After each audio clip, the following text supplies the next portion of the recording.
Dreams is the ultimate indie game generator, and today, September 4th, is the last day you can download Dreams for PlayStation Plus for free. Well, unless you have extra premium.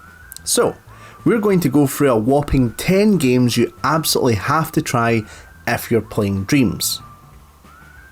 We've got a good variety of different genre games that includes a horror game, which for me is pretty dang impressive, so let's jump into number 1. Bullet Sponge by Intra Attack Out is an awesome third-person shooter that is basically all boss fight and no faff. You're thrown in immediately fighting the big bad in what seems like a never-ending battle as he gets more powerful as you keep fighting. It has fun voice acting, and the bad guy actually reminded me of Arnold Schwarzenegger's Mr. Freeze from Batman, the one with George Clooney, and it features some really cool cinematics. It's a relatively short experience, however, the fun gameplay and different guns and mechanics make up for that. It also has different difficulty modes, so if you're feeling chilled, you can swoop in on easy, or you can make it more challenging for yourself. But it's definitely a fun little game you should enjoy, at least for the inspiration if nothing else. Next up we have the lovable Bose Island by none other than Bison.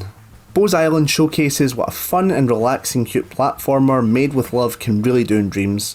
Using his signature characters, Bison creates a fun and cute little adventure that sees Bo adventuring across his island collecting music notes and playing his kazoo. It almost feels like it took an early N64 platformer approach like Banjo and Kazooie and condensed it into like a fun little level. With plenty to do and great graphics and art style, this game is sure to keep you entertained for a while. A Kid's Journey to One-Shot Everything Idol by Nico555 is a kind of game exactly how it sounds. It takes the addictiveness of a mobile game minus the ads and in-game purchases and puts it in on this easy to play adventure where you kind of do nothing. If you're a fan of idle games, you'll definitely love this, and if not, you won't. But it does have upgrades to make your character stronger, faster and more efficient. It has achievement lists, so you always feel like you're constantly achieving something while playing, which is usually the heart of most idle games.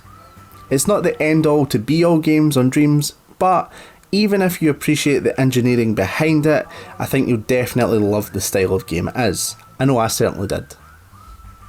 And of course, before we continue, if you're enjoying this video and this style of content is helpful to you, please leave a like, share the video, or even subscribe to the channel. It really does help me out and I appreciate it. Okay, on with the video. Darktown Chapter 1, Red Zone by Dirty Flusher is another in his long list of games taking place in his franchised world Darktown. Heavily inspired by PS1 games like Final Fantasy VII, this particular entry is more of a bite-sized adventure that takes you on a journey with two characters hunting a big bad. With a stellar voice cast and insanely amazing turn-based action mechanics, there is a lot to enjoy while playing. What's even better is, if you really do enjoy this style of game and the characters within it, he has a lot more in the exact same style that allows you to experience even bigger adventures than just this one. I should also mention I do voice the two characters, so yeah, stellar voice cast. If neon cyberpunk adventures is your thing, you'll definitely love this game. Everyone remembers Flash games from the early 2000s, especially those tower defense games where you send out warriors to battle each other to destroy the other side. Well, Kingdom Strategy by Elgaga is exactly that. A fun bite-sized strategy game that allows you to play as multiplayer or in CPU battles. There are a lot of different characters you can send out and fun tactical moves you can use in a pinch that will give you the edge. It even received an update that involves the Middle Ages area for those wanting a bit more different scenery.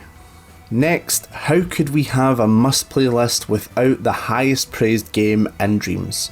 Trip's Voyage by Eupholis is the perfect example of what happens when you polish a game to perfection. While it is often compared to games like Mario, I've always seen it as more of a Banjo and Kazooie style platformer.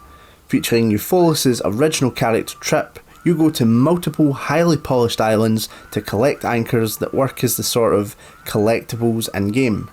From the cute and adorable side characters to be able to fully customise Trip and all the interactable elements in this game, it's not hard to understand why the game dominated in the Impies earlier this year.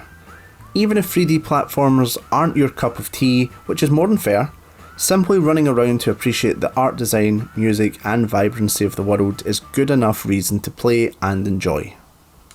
Next we have my favourite game on Dreams. It is Hypercycle Arena 2 by Agent Wombat UK.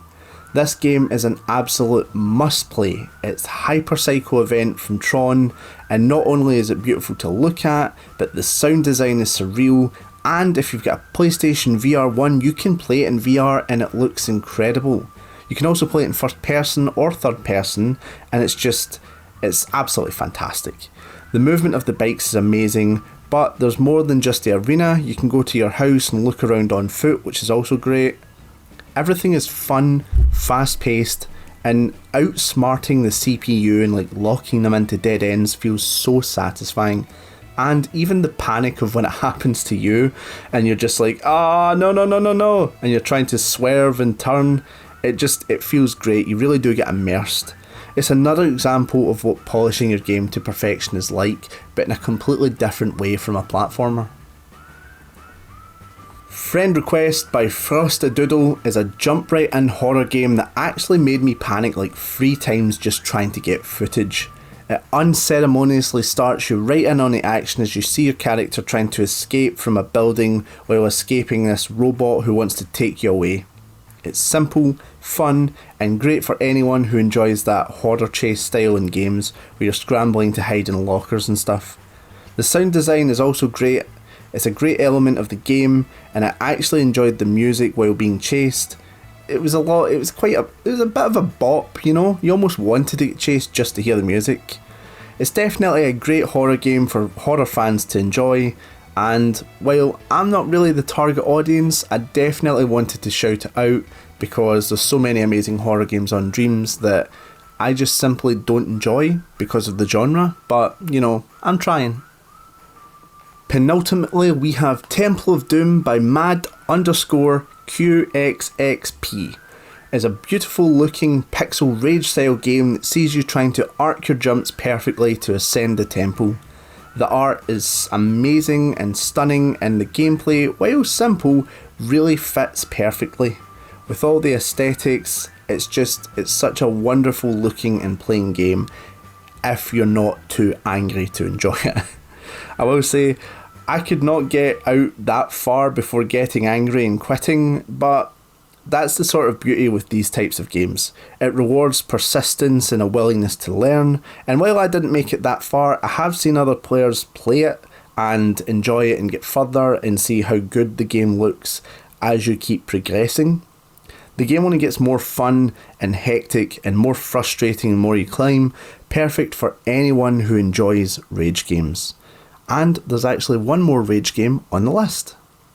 Pogo by Hypno Fox, another rage-inducing game where you try to angle your pogo stick to launch you in the right direction. However, after playing it, it's definitely easier said than done. The minimalist art style and simple gameplay loop is perfect, and it can make you feel like you're going insane on some pogo journey that you're never going to escape. It features around 18 levels that will have you mostly throwing your controller off at a wall, but honestly, as much as I can't play these types of games because I really do just get too angry, I still love them. The reward for trial and error is so satisfying, and it really makes getting into them worth your time. So, that's 10 games you absolutely need to try on Dreams. Let me know what you enjoyed, what you're going to play in the comments, and as always, thank you so much for watching.